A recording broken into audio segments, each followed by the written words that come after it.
are again on our 26th vvvv meetup. Join us on YouTube or Zoom. I mean, if you're listening to this, you must be here somewhere. But in any case, we are on the Element chat. We are on the Zoom call. We are on the YouTube chat. Send your questions, comments, or just anything that you think you need to share. So up next, we have Dom J sharing with us a project I hear. So welcome, Dom J. Good to have you back. The stage is yours. Happy to be here. Hello, everyone. Let's see if I can keep it to the real 10 minutes. What I want to present, let me see if I can share my screen. Screen number 2, share sound and optimize for video sharing, at least at the beginning. I would like to show you this project I've started to work on. It's a collaboration with Jakub Nepraš, who is a Prague-based multimedia artist. He's mostly known for his video mapping installations that usually he builds a sculpture from all sorts of different materials. Usually kind of feels kind of organic, and then combines it with this digital element of the video mappings. And also lately he's been using more AI elements in his video pieces and integrating all of that. He's doing a lot of custom animation and has had his sculptures displayed in many places, not just around Prague but also around the world. In this latest project called Laniakea, which is part of exhibition called Hydropolis. Hydropolis because it is actually part of a water tower, or like this kind of infrastructure object. So in this latest installation, he's trying to bring a bit more interactivity into that. So he has been working for in many kind of places with this like visual language. No, the zoom doesn't work. Let's do it like this. With sort of these like delayed frames and tiles, and he's been usually doing it using After Effects, and it's quite a painstaking process. And obviously, if you want to add some sort of real-time element to it, that becomes a bit problematic. And I just want to show you these two more short videos, just so you have an idea what it is that he's trying to build. And essentially, in this new installation, he wants to incorporate real-time inputs using cameras and microphones. So basically, whatever is going to be happening in front of this so-called portal is that it will then start to travel through these tubes, which also really work with the idea of water flowing through it, which fits the theme of the whole exhibition. And in the and there's multiple rooms that this object is going to be traveling through. And now the question becomes how to actually pull it off, right? Like what tools to use. And in the end, let me just also show you this picture, right? It's like multi-room installation combined with like four projectors in each room and 2 speakers. So how to pull it off? What tools to use? Right, we need to basically capture the camera. We need to do this delay effect. And we need to be able to actually edit it and also kind of on location adjust to all, you put the projectors, you need to actually adjust what they project and be able to fine tune everything. So we kind of decided that there really isn't any standard tool that could pull this off, and we've decided to build it from scratch using vvvv. Wow. And I would like to, I'm about to show you that tool. Let me bring up the patch. We've seen many patches. This is another one today. And beautiful, clean and simple. Love it. Yeah, I think I've kind of outdone myself compared to previous works. Also, one thing. So I will demo the application, which looks like this, and then I will show a little bit of the patch. I want to focus on two things in particular, which is how this tiling works, and also I've used global patches quite extensively to actually help keep the patch clean. Global channels, I guess you mean, yeah? Whatever I said, I meant global channels, yes. Global channels, and basically it allows me to avoid a lot of direct links. I've done a project before with ImGUI UI and persistence and kind of things, being connected to other places in the application, and I didn't use global channels, and then the whole thing was very, very, very busy.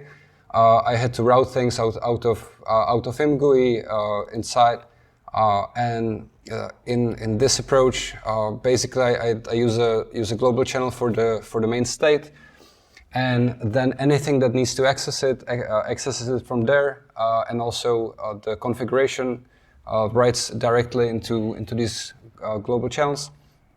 And there is basically persistence that does loading and saving, and all of these elements are basically decoupled, right? And I can add these different modules that provide me this functionality. So let's just quickly dive into what the application offers right now.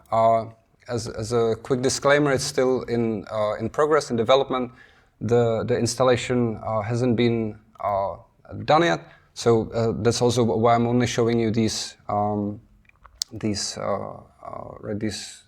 mock-ups. And I just remember that I also have a video somewhere, so I will load it up in the meantime of the testing. And so let's see, like what did we kind of agree to do, like how to approach it. Basically, each one projector output is a canvas. This canvas can be created dynamically. Let me get rid of the zoom thing. Right. So there are. All these elements can be edited and removed dynamically. So even though we kind of know what the installation is gonna have, and it's gonna have 12 outputs in total. It's usually for me when I work it kind of makes sense to just build the things quite generic and dynamic, and then it covers from the testing environment to the final quite well. And also, I wanted to point out that let's skip that. And so we have these canvases. I can add a new one. Basically, what happens also is each canvas will have an output window. Also, we needed to have the ability to use tiled output, essentially a 4-in-1 output, because the installation actually uses HDMI splitters. So there's the ability to do both of that. All of it is dynamic. If we go over 4 canvases, another window will appear. And I just added the guide, right? So now I have two output windows of 4 each. And when we have a canvas, we can create so-called guides within them. And these guides basically define the path for the tiles to go through. In this preview window, we can always see the current canvas that we're editing. But again, we always have all the outputs actually coming out right for the final output. And this is the editor where you can adjust everything. Now, let's say I'm in the I have a guide. I can edit it. By the way, huge shout out to Maxim, who was just working on adding a spline editor functionality, like a Bezier spline editor functionality, to the editing framework. exactly at the time that I needed it for this project. So the stars have aligned, and it gave me like a great boost in working on this. And if we want to create a new line, right? Let's say we're in Canvas 2. I'm editing a guide. Now it has no points. I can select it. Selecting the guide activates the canvas. We can see it here.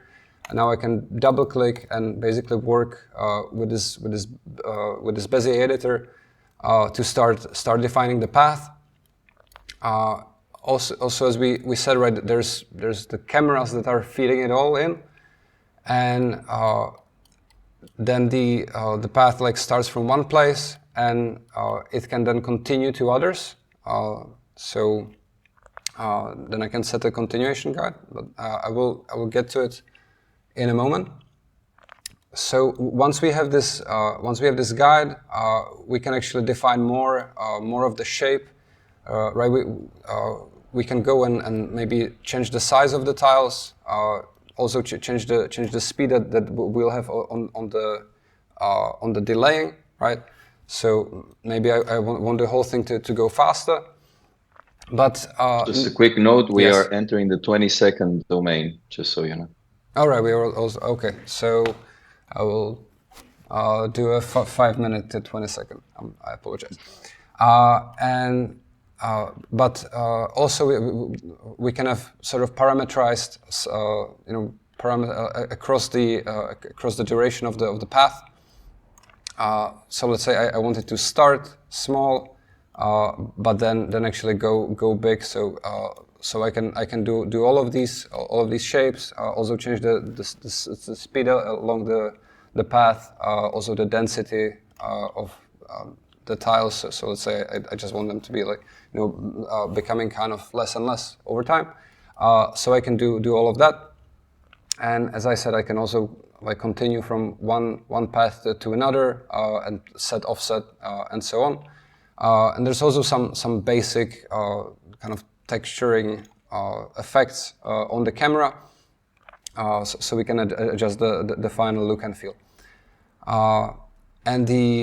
And like as a final feature, there is also the audio part, which takes in a microphone, and that's the one most in progress right now. And microphone, and that's the one most in progress right now. And microphone. And that's the one most in progress right now. And microphone, and that's the one most in progress right now. And microphone. Let me stop that. And the way that works is that basically we're recording like a looping buffer. So using VL audio, and then that will start to travel across the path. What I still need to work on is this like multi-channel mixing that we'll have. Right now it's just stereo, but basically it spawns like the loop, and it will start to travel, and it's sort of in sync with the action that's happening. Cool. That's happening there. So let's say if I just make it, that's happening there. So let's say if I just make it, and I think that pretty much covers the functionality. And for those two quick things, with the actual like rendering of the tiles and how to put them in. So I had a bit of a trouble that when I just sample a Bezier spline with like a position with no like let's say I have a linear spread and I sample it, which would be the simplest approach. What happens is that actually with if I have a control point like this and I make it long, then actually the travel here is going to be faster and the tiles are not going to be spread evenly. So in the end, I have solved that by having this is where the cleanliness didn't really make it. But basically, I have this iterative process where I'm stepping, and I'm trying to find like the moment that I get to the distance that I want to get to, which is based on the density and on the size of the tiles that I define, then I will kind of say, okay, set it, and let's go to the next. So in this kind of procedural way, everything gets filled in, and looks very even and tidy. And regarding the like state and the configuration, right? So I basically have one node that just defines the global channel of the state with a default that gets created at the beginning. This is then used, as I said, within all the different configurations using ImGUI. So we'll have, let's say, in the output widget, right? Like I'm getting the state channel, and then I'm selecting and adjusting it. I've noticed one thing here, that if I select a channel and then select it again, it will actually not propagate back to adjusting the top level. So I'm working always with like full kind of path until the end of it, until the last record, and then adjusting that. So we can see these format nodes that I have the full path, and then work with that, and that way everything works. And as I said, with this setup, I'm then able to have persistence completely independent of everything, and this one little node handles both loading and automatic saving. So I'm basically, if I load and I have the persistence file, I will set it on the channel, and otherwise I'm watching on the channel, and I'm watching on changes on the serialized output, because I wasn't really able to avoid changes even when nothing was really changing. It still felt like a new value that's being set due to kind of different places that modify it. So I'm using here a serialize, and then actually looking if the string itself changed, and if it does, I'm going to save that. And I think that's about it. I can show quickly the audio handling. I think this is kind of fun. I have the audio loop, which basically is really using just the buffers. I've noticed that this is not play, but it's pay. And maybe like a little notice on the trust model, I'm not sure. And that's I think about what I've wanted to show. So if there's any questions, I would be happy to answer.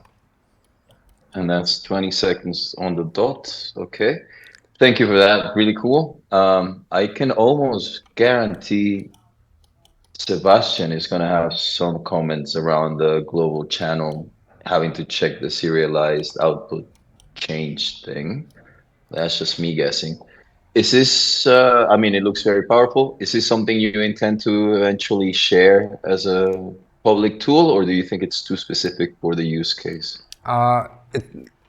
I would say it's too specific, even though I've had a lot of fun just playing around with it and testing. You can get some interesting artworks with.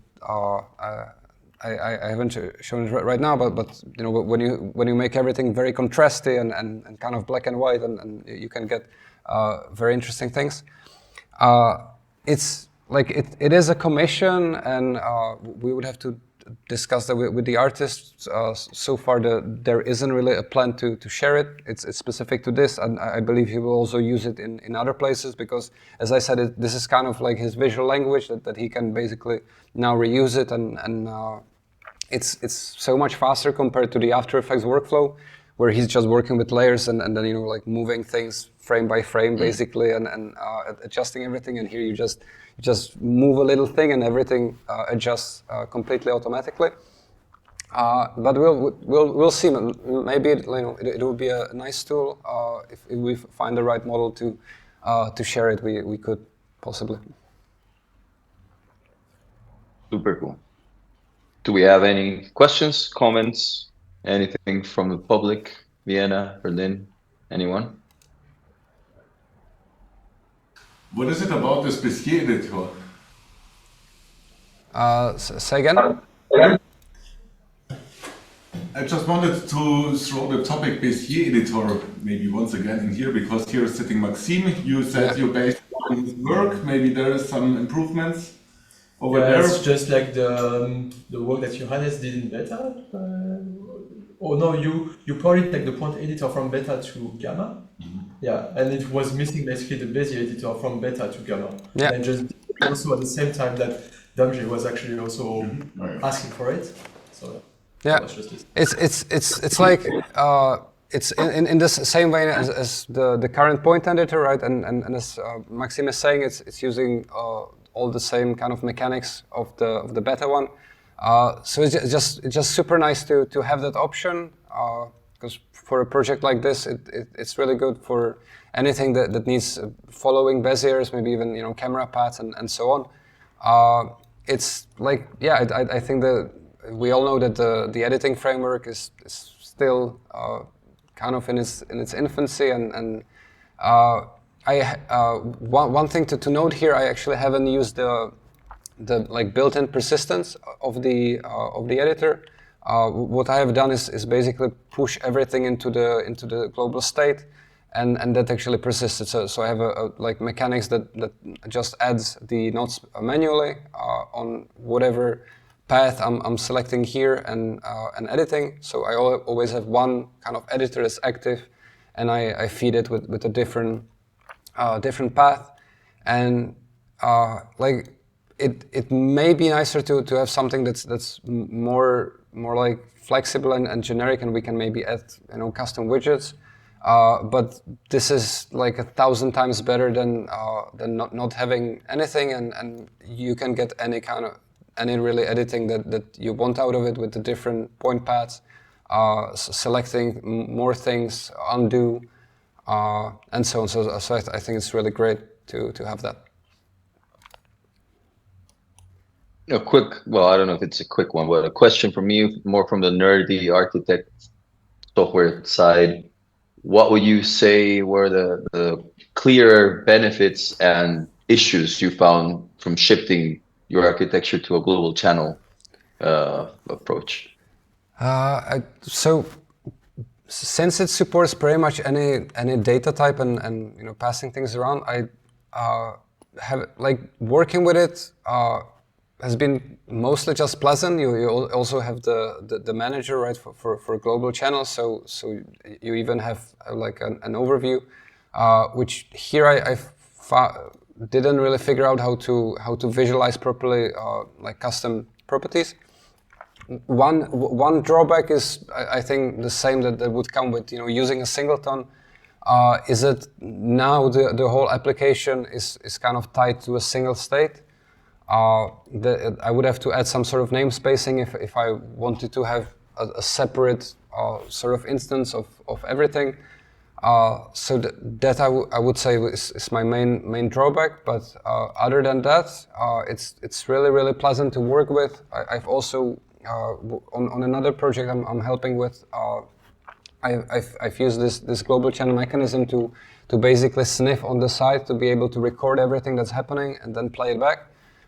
Which is useful for like non-real-time recording scenarios, and they just like offer this nice architecture to bring things in and also list everything that's now available. So mostly just positives, to be honest. Cool. Yeah, I wanted to show, right, we have all these options to do different point types and so on. So it is very flexible and gives you any sort of path that you want. That's nice. Cool. And we have Benju asking if this curve editor is something that you plan to publish. But if I understood you properly, this is something that Maxime already put out there, no? Yeah, it's so Yeah, go for it. It's in the element chat, but I think Maxime also discussed if maybe it would be good to just put it back into the contrib and make it part of the main point editor. But it's mainly, I guess, for him or Jurek or whoever is responsible for this library if they want to pull it in. The code is, it's very much aligned with the point editor, so it's basically just an approval process, I think, away to push it in, and then it will be available for everyone, which would be amazing. Yes, we're getting some love for it on the YouTube chat already. People loving the spline editor, basic editor, sorry. And we also have Toby K joining in late. Good to have you, man. Yeah, thanks, Tom J. That was a really nice one. Thank you. I also see a comment from Matthias that there is actually a library for this fitting. So yeah, always good to find a library. VL2D curve fitting. I will check it out. Thank you, Matthias. There we have it. Okay. And